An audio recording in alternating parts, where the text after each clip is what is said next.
Saint Vincent, uh, who is I think a figure in rock music that we've talked about, and I think I definitely like her a little bit more than you do, but I think we both kind of see her as just an excellent artist who the music's always quality, but do we always like it? I think is kind of at least where I fall with it.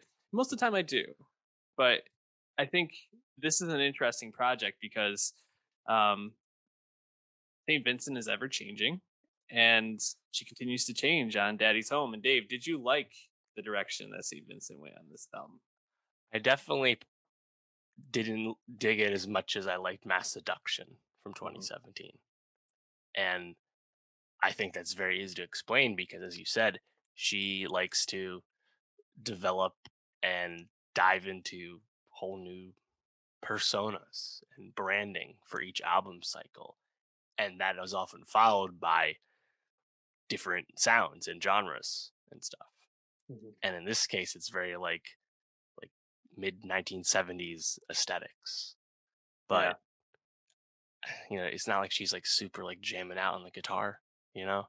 Like again, to me, I think you're right. Like she's always a really interesting figure, and she manages to stay relevant even like between album cycles. Like I think very vividly of her at the 2019 Grammys with Dua Lipa just jamming out on guitar to One Kiss, and like as they both Mhm. perform that, obviously a song that didn't have a guitar beforehand, and like, she seems to always be around.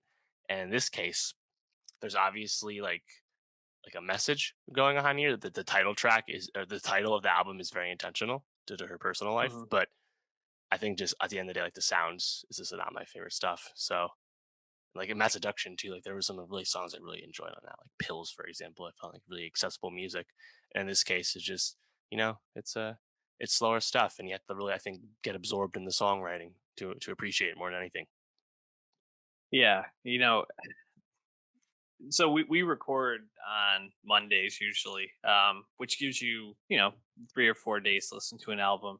A lot of the time, I don't get to listen to the albums more than like once or twice, and I really feel like as I was listening to this album today, that this was the type of album that probably my fifth or sixth listen, I'm gonna like really love some of these tracks. But I think there's just it's so different. There's a lot of change here, and just kind of doing a little bit more background here. She produced most of this by herself. There's a couple of tracks where Jack Antonoff pops up, which I'm not surprised at. I think Mhm. especially He was on the like the last one too. tracks, yeah, the tracks that stand out here make sense that they're Jack Antonoff produced. Um, but that like 70s kind of like you know peace and love type vibe. You got some like zitars and Yeah. stuff like popping up in the background, very like whimsical at points. It definitely takes away from a little bit of the bite of St. Vincent. And it's songs like Pay Your Way in Pain that I think are the comfort zone for me because even though those start off with like Pay Your Way in Pain starts off with a piano, groove in the beginning. It quickly moves into very mass seduction, like hard guitars, like popping out. And I think that's where I'm like, oh yeah, this is what I was looking for from St. Vincent.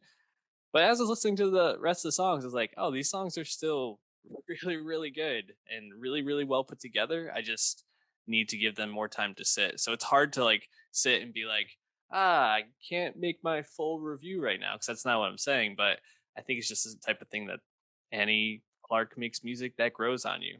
Mass Seduction was an album I didn't love at first. Now I think it's probably one of the best albums of that year. So um, she's just that type of artist to me, at least. What track stood out to you, or what didn't you like? Yeah, I thought the first track, Pay Your Way with Pain, I like that just because like vocally, like there's like kind of like a shriek to like parts of her voice on that, and like that like made my ears perk up. Um, she doesn't talk too much about like the subject matter of the title too much, but like it is interesting to hear like grapple with her dad returning to civilian life after being in prison for like financial crimes for a decade. That's because again, like if you really think about how Annie Clark operates as an artist, she like really absorbs herself into these personas, and she's not a personal person, right? Like Hmm. it's a lot of like storytelling and bravado. She's like very much not Taylor Swift, right? Like she's not making music about herself hardly Yep. ever. And that's why I think like you really have to be absorbed in that songwriting and that sound. And like I said, like this time it's just like you said, it's like the whimsy. I think you have to really focus on it too. I thought "My Baby Wants a Baby" is probably one of my favorite like songs from a writing perspective, but Hmm.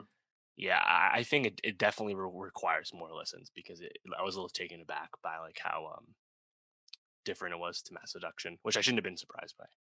Yeah, yeah, and I'm thinking to like when I first really got into Saint Vincent with uh, the Strangers, what back in like '07 or '08, maybe I was '09 even, maybe I don't know around then.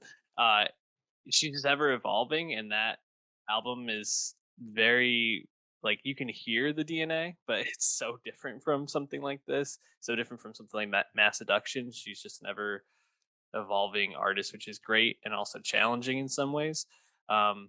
Kind of sticking with the songs that felt comfortable to me, and I think that's why I liked them a little bit more at first, was Down. That's a very like plucky, almost kind of like throbbing type song where it kind of like rises and falls very quickly. And I think she sounds really clear on that. And I agree. My Baby Wants a Baby, I think from a songwriting perspective, really like caught me. Um, but yeah, I think like the clear standout to me is "Pay Your Way in Pain," which was one of the lead singles.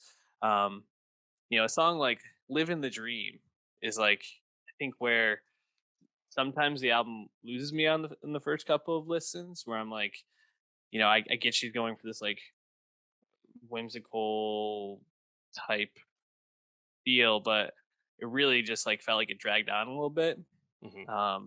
But then it kind of follows up with the song like "Melting of the Sun," which I thought was like a pretty solid track, if not one that stood out like as one of my favorite St. Vincent songs of all time. But yeah, I guess I'm trying to like reckon with it because I didn't think it was a bad album. I don't I think I just need to sit with it longer. So um, let us know what you think. Sound off in the comments. Leave your opinions because we want to hear what you liked or didn't like about this, what worked, what didn't. We'll be adding a track or two to our Nostalgia Best of 2021